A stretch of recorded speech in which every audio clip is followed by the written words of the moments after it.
Hello, this is Frank Casey. And today I would like to touch on a subject that parallels the Madoff case, the big Ponzi frauder, but is done in the trust industry of all places, and it's done with debt, not assets. About a year ago, I was contacted by a family office out of Jersey Island, Channel Islands. They're U.S. citizens that live in the Midwest, but also in Jersey. And they asked me to take a look at some documents that they thought might point to a giant fraud in their trust. And I looked at these documents, and this was in the early winter of or fall of 2019. And immediately what I saw was a parallel between Bernie Madoff, who committed crimes of Ponzi schemes using the asset side, phony assets, basically.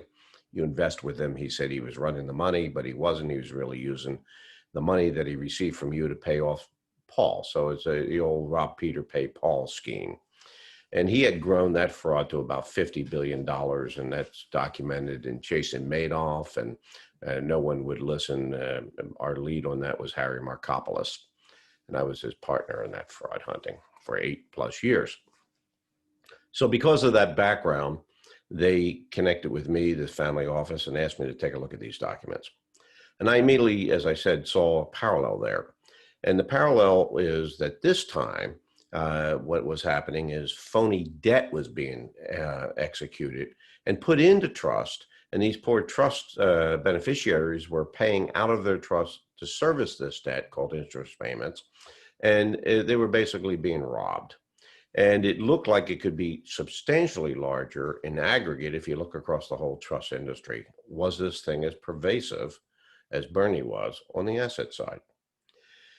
And they showed me enough documents that said that this thing was basically going on at least 25 years. And the woman beneficiary had lost maybe $400 or $500 million in her trust.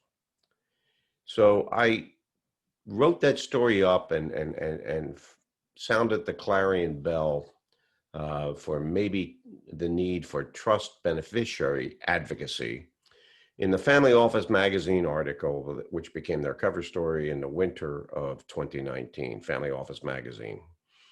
And you can find it electronically. And I was just stating that the parallels in the industry.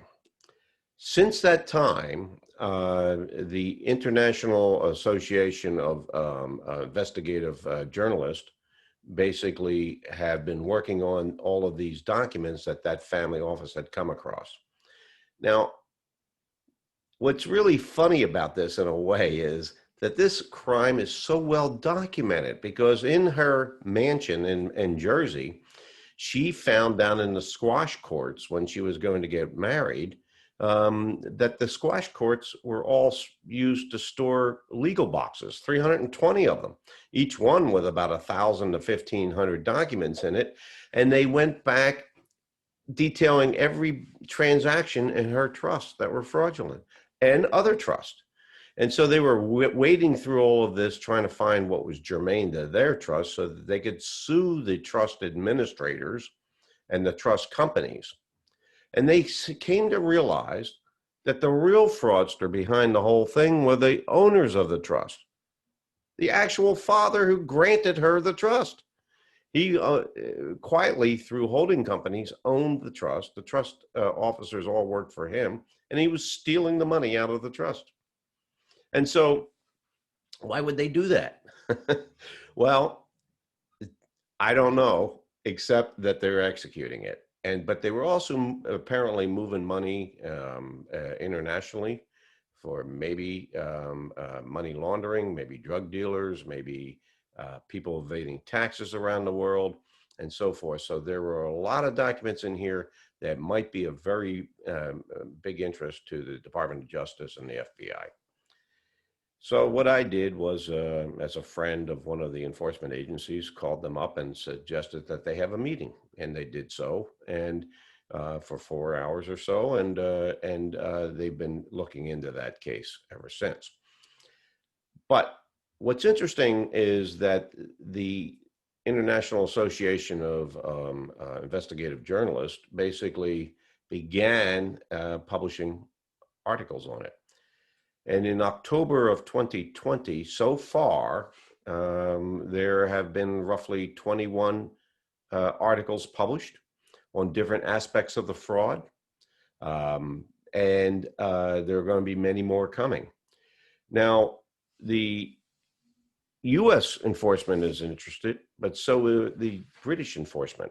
Two MPs, I understand, from Parliament there, members of Parliament, are very curious about how Jersey has allowed these frauds to be perpetrated in their jurisdiction for so many years. The British are worried, and BuzzFeed had published a piece a little while ago that basically said that that there were big fears in that industry that the Channel Islands may be a tax haven for potential wrongdoings, and that many of the businesses in Britain are owned quietly by trusts. So therefore, we don't really know who owns our companies. And they, quote unquote, FinCEN files investigation showed Great Britain as a, quote, higher risk jurisdiction for money laundering, says BuzzFeed in September of this year. So it is interesting that we're going to get a lot more articles that probably point to the movement of maybe trillions of dollars. Now, this thing could be 20, 30, 40 fold as large as Madoff's 50 billion. So keep your eyes open.